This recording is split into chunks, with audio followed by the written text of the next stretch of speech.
Bulletin में सबसे पहले आपको खबर दें, सिडनी में फायरिंग के वाक़े में मुलव्वस साजिद अकरम के भारतीय शहरी होने का इंकशाफ हुआ है। साजिद अकरम के बेटे हमलावर नवीद अकरम के साथ काम करने वाले एक शख्स ने बताया कि नवीद के बाप साजिद अकरम का ताल्लुक भारत से है, जबकि उसकी मां का ताल्लुक इटली से है। हम अक्सर बात करते थे कि उसके पास असलहे के लाइसेंस है।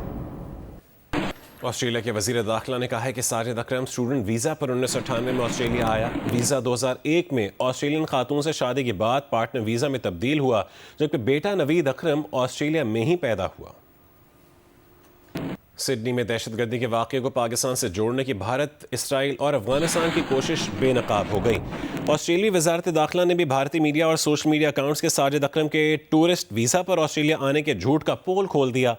ऑस्ट्रेलियाई हुक्काम की ब्रीफिंग में अब तक पाकिस्तान का कोई जिक्र नहीं हुआ। इसराइली अखबार यरूशलेम पोस्ट ने बगैर तस्दीक सबसे पहले बाप बेटे के पाकिस्तानी होने का प्रोपेगेंडा किया, जिसे रॉ से मुंसलिक सोशल मीडिया अकाउंट्स ने फैलाया। भारतीय और अफगान सोशल मीडिया अकाउंट्स ने जिस पाकिस्तानी नौजवान को हमलावर करार दिया, उसने भी वीडियो पैगाम में कहा है कि उसकी तस्वीर इस्तेमाल करके झूठ फैलाया गया।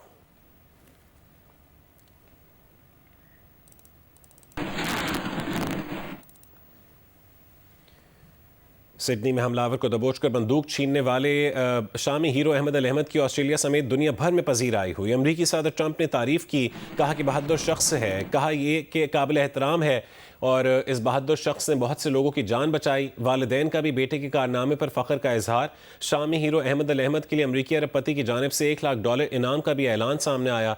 ऑनलाइन फंड्स इकट्ठा करने की मुहिम भी शुरू कर दी गई है। $10 लाख जमा कर लिए गए हैं। पाकिस्तान क्रिकेट टीम के star fast bowler Shaheen Shah Afridi को बिग बैश लीग के मैच में बॉलिंग से रोक दिया गया है।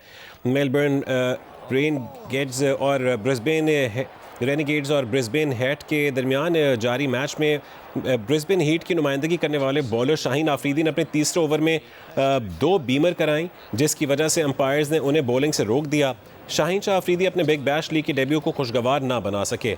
उन्होंने 2.4 ओवर्स में 43 रन दिए और कोई विकेट भी हासिल नहीं की, जबकि उन्हें बॉलिंग से भी रोक दिया गया है। पाकिस्तान के एक और स्टार खिलाड़ी मोहम्मद रिजवान भी अपने डेब्यू को यादगार ना बना सके। मेलबर्न रेनेगेड्स की नुमाइंदगी करने वाले रिजवान मैच में सिर्फ 10 गेंदों पर 4 रन बना सके।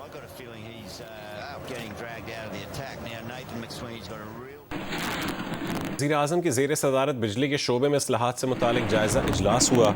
वज़ीर आज़म की बिजली की तरसील कार और पैदावारी कंपनियों की निजकारी तेज़ करने की हिदायत। कहा कि निजकारी से मुसाबकत पर मबनी मार्केट ही मुल्क में तवानाई के मसाइल का पायदार हल है। बिजली तरसील का निज़ाम मज़ीद बेहतर बनाने के लिए मनसूबे तरजीही बुनियादों पर मुकम्मल किए जाएँ। बिजली के निज़ाम को जदीद दौर के तकाज़ों से हम आहंग किया जाए। बैटरी एनर्जी स्टोरेज सिस्टम पर पब्लिक प्राइवेट पार्टनरशिप और निजी शोबे की शमूलियत से काम किया जाए।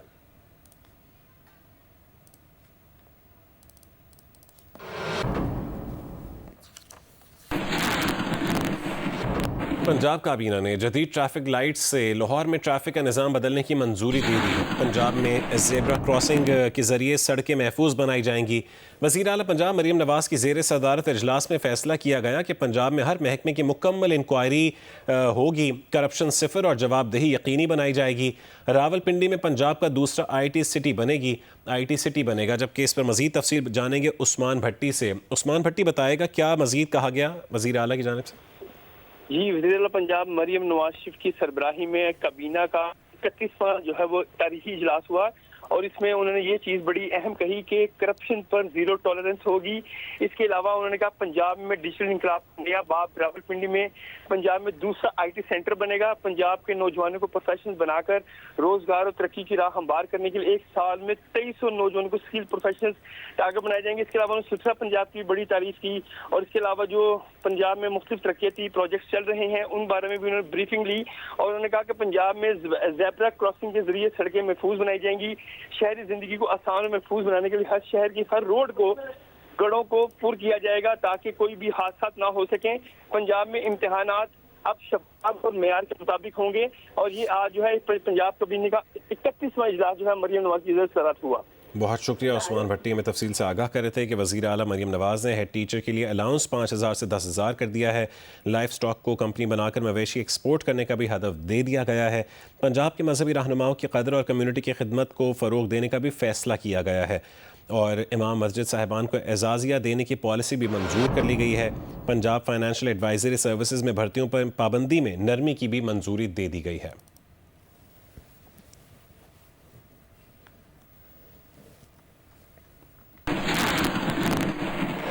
वफाकी वज़ीर मुसद्दक मलिक ने रियाद में अक़वाम मुत्तहिदा के इत्तेहाद तहज़ीबों के आलमी फ़ोरम से खिताब में कहा है कि हुकूक और इंसाफ के उसूलों का इत्तलाक़ बिला इम्तियाज़ होना चाहिए। ख़वातीन, अक़लियतों, बच्चों और माहौलियात के हुकूक बुनियादी और नाकाबिल तरदीद हैं। उन्होंने कहा कि क्या फ़लस्तीनियों और कश्मीरियों के हुकूक भी इतनी ही अहमियत रखते हैं? कश्मीर के अवाम भी अक़लियतों में शुमार होते हैं। मुसद्दक मलिक ने कहा है कि मकबूजा कश्मीर में कश्मीरियों को भी वही हुकूक मिलने चाहिए जो दुनिया भर में दीगर अक़लियतों को हासिल हैं। बालाई दरिया किनारे ममालिक की जिम्मेदारी है कि वो ज़ेरीन दरिया किनारे ममालिक के हुकूक का एहतराम करें। उन्होंने मज़ीद कहा है कि पानी के मुनसिफाना और मुनज़्ज़म इस्तेमाल के बगैर इलाकाई इस्तेहकाम, पायदार तरक्की और इंसानी सलामती मुमकिन नहीं है।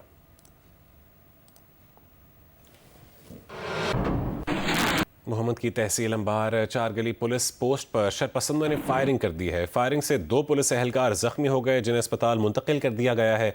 पुलिस की जवाबी कार्रवाई से शरपसंद फरार हो गए। इलाके में सर्च ऑपरेशन जारी है।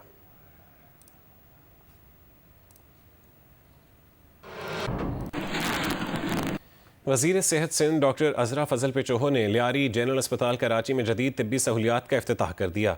अस्पताल में पाकिस्तान की पहली बैनुल-अक़वामी टेली रोबोटिक सर्जरी कामयाबी से अंजाम दी गई। कोयत और कराची के डॉक्टर्स ने मुश्तरका तौर पर मरीज़ा का ऑपरेशन किया। अस्पताल में जदीद लेबॉर्ट्रीज़, मोर्चरी और फोरेंसिक सेक्शन कायम किए गए हैं, जबकि मेडिकल के अमली तरबियत के लिए जदीद ट्रेनिंग लैब भी शुरू कर दी गई है। वज़ीर सेहत डॉक्टर अज़रा फजल पिचोहो के मुताबिक रोबोटिक सर्जरी चीरा लगाए बगैर की जाती है और इससे मुख्तलिफ पेचीदा ऑपरेशंस मुमकिन हैं। उनका कहना था कि इक़दामात पसमानदा इलाकों में मयारी इलाज की फरहमी की जानिब अहम कदम है और आइंदा ये सहूलियात दीगर सरकारी अस्पतालों तक भी फैलाई जाएंगी।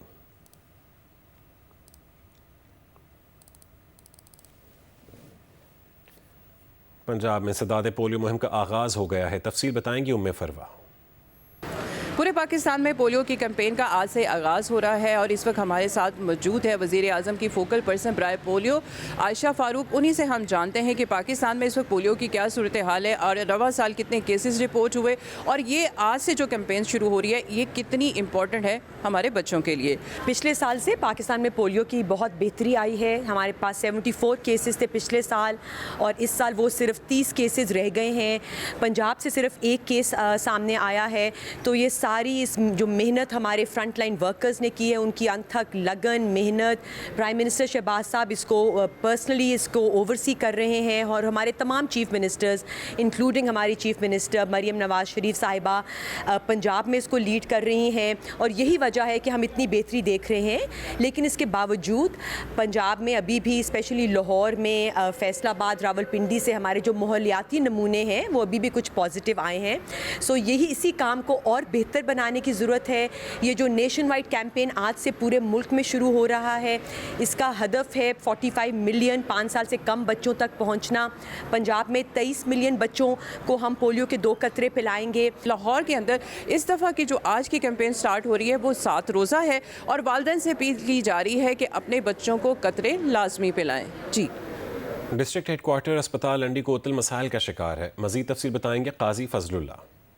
लंडी कोतल का ये मरकजी अस्पताल है जो 350 बेड्स, 92 डॉक्टर्स और 308 अमले पर मुश्तमिल है। लेकिन यहाँ 20-20 घंटे की बिजली की कमी इलाज के मयार को बड़ा नुकसान पहुँचा रही है। रात में सिर्फ 4 घंटे बिजली मिलती है जो मरीजों के इलाज के लिए नहायत कम है।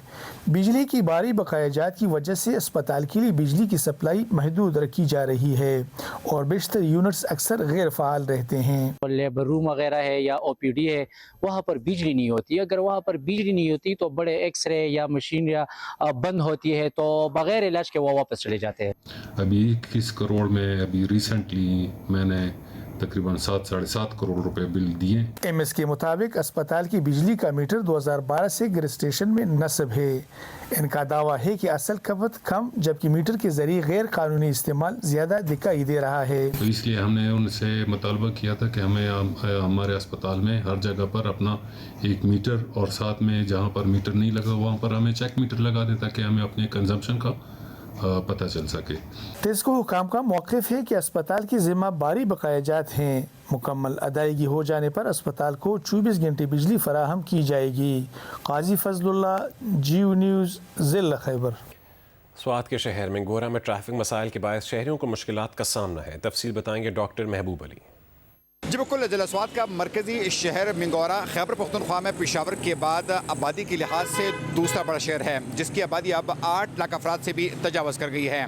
शहर में बढ़ती आबादी के बाद यहाँ पर ट्रैफिक के मसाइल ने भी लोगों को बड़ा परेशान कर दिया है और ख़ास तौर पर अगर हम इस शहर में आबादी की बात करें तो यहाँ पर बड़े बड़े प्लाजे और मार्केट्स तो बन रहे हैं, लेकिन उसमें पार्किंग के लिए कोई खातिर खा इंतजाम नहीं किए गए हैं। गाड़ियों में इजाफे और ख़ास तौर पर जो ऑटो रिक्शाज है तो उसमें बेतहाशा इजाफे के बाद शहर में ट्रैफिक के मसाइल आए रोज़ बढ़ रहे हैं, जिसके बाद शहरों को अमदोरफ्त में शदीद मुश्किलात का सामना है और जो मिनटों का फासला है अब वो घंटों में तय होता है।